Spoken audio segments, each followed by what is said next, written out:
Hi all, I am Divya Somakumar and in this video we are going to build a model for k-means clustering. In the previous video we have studied what is k-means clustering. K-means clustering is an unsupervised machine learning algorithm which divides all our data set into different clusters. Now let's begin our model by importing the necessary libraries.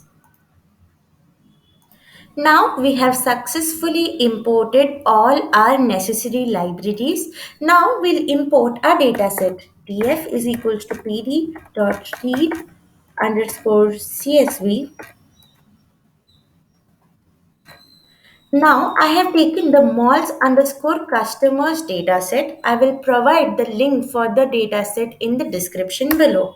Now let's look at the head of our dataset. So we have customer ID, we have gender, we have age, we have annual income, and we have spending score. If you observe, we do not have our target variable, that is types of customers in this case.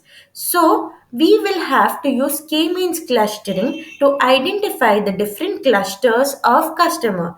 Let's see how k-means clustering works. First and foremost, we will have to divide our data into x. We cannot divide our data into x and y over here because we do not have y over here. So we will use two columns in our X. We will use annual income and spending score to determine the different clusters of customers. Now we write X is equals to df dot iloc. I want all the rows. I only want the third and fourth column. We will write dot values so that we get our values in the form of numpy array. Now let's run this. Now our X looks something like this, a two-dimensional NumPy array. Now what do? We use a pair plot to do some EDA. SNS dot pair plot PF. Now let's see how our pair plot looks. So we get a pair plot which looks something like this.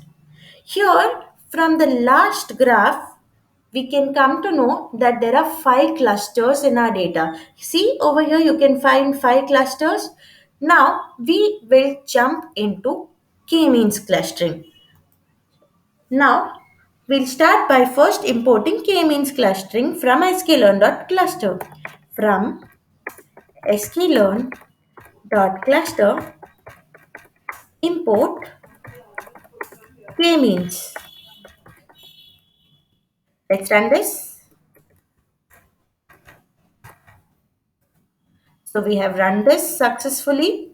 Now we will make a list of WCSs. Now what is WCSs? WCSs stands for within cluster sum of squares. So basically WCSs sees how homogeneous your cluster is.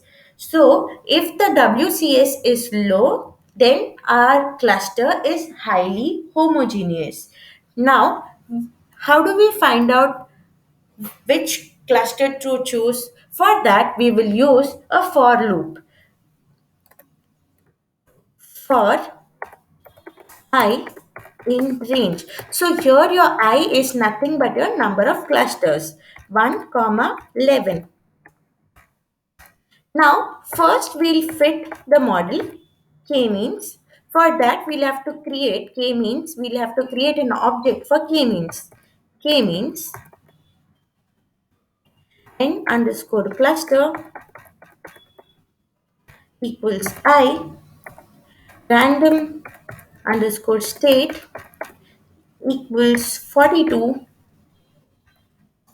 Now we'll fit this model k-means dot fit. Why are we doing this? We are writing a for loop to identify for which cluster our WCS is lowest.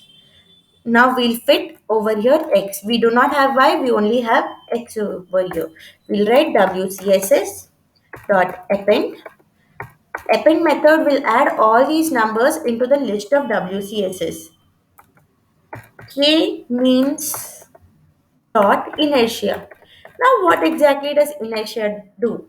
Inertia decides how many clusters should be made. Now, we'll run this.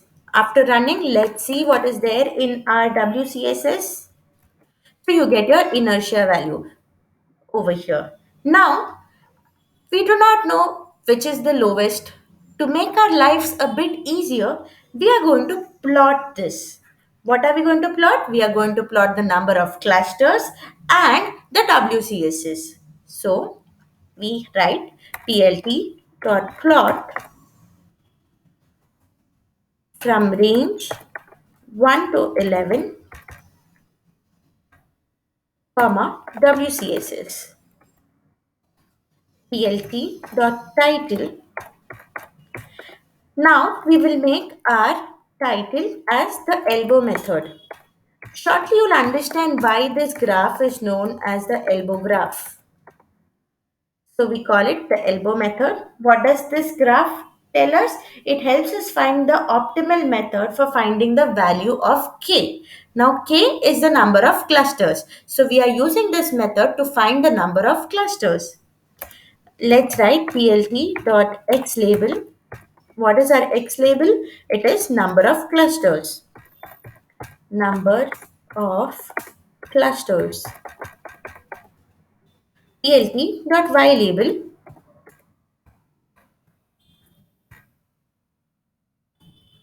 We will write WCSS.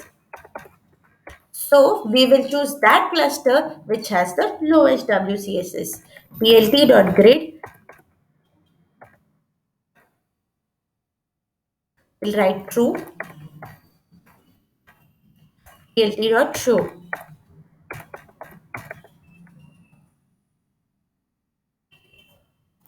After running the above code, we get a graph which looks something like this. So if you see, there are two kings over here. We have a king at 3 and we have a king at 5. Now, which one should we choose? We have to choose 5 because the WCS is lower over 5 than when it is at 3. Now, we will make the clusters. How do we do that? Now we know that there should be 5 clusters. So we write k means equals k means. Now we'll fit the model using the insight that we have got from this elbow method. It is called elbow because it resembles the elbow of a human being. N underscore clusters is equals to 5. Random underscore state equals 42. Now we'll call a new variable yk means, which is nothing but k means dot fit underscore predict x.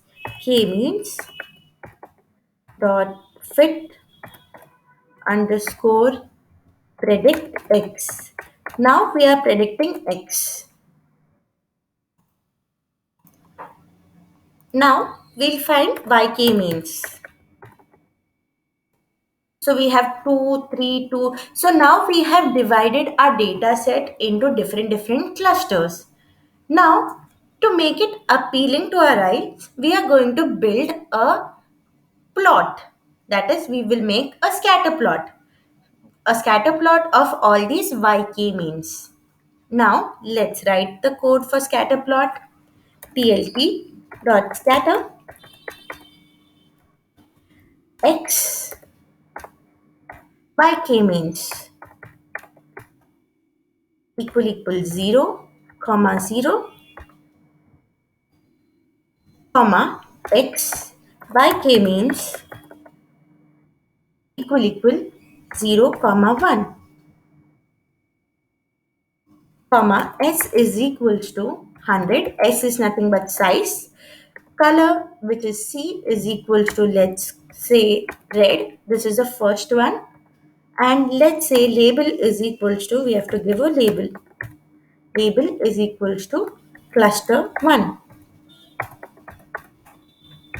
Now we have to repeat this for the 5 clusters. Now we have written it for all the five clusters. Now we have to just change the numbers over here. One, two, three,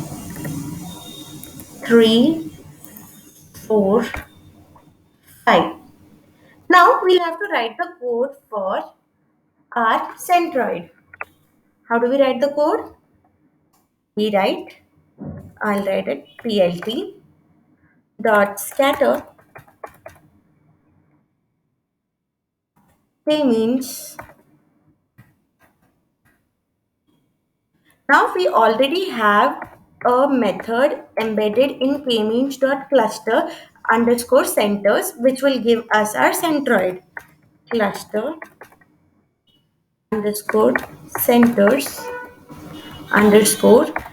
I want all the rows and I only want the 0th column, comma, k means dot cluster underscore center. I want all the rows. I want the first column. Now the size, let's make the size for the centroid to be 300. C is equals to, let's say, yellow, and label is centroid equals centroid. Now we will write plt dot,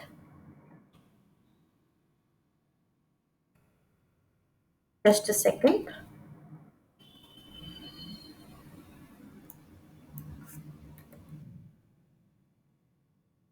So here it is done. Now we'll give the title plt dot title.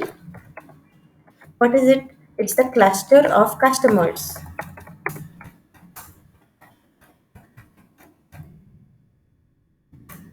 Plt dot x label. We have annual spending, annual income, not annual spending, annual income in K dollars,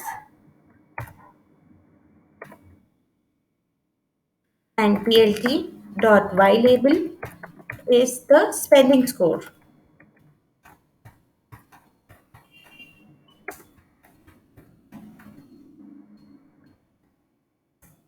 Plt dot legend.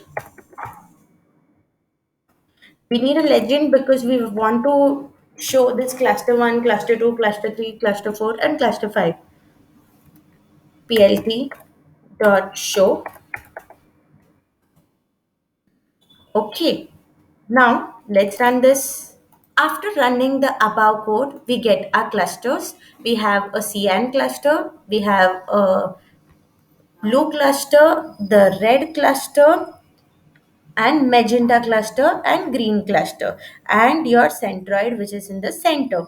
Now we have our y variables. Y variables is nothing but your yk means. Now let's put this yk means into the df. So df, let's say class. So now we got the clusters of customers, which is nothing but yk means. Now let's run this. Now let's look at the df. So here you have a new column, which is class, which is representing the different clusters of customers. I hope k-means clustering and the model is clear for one and all. Thank you.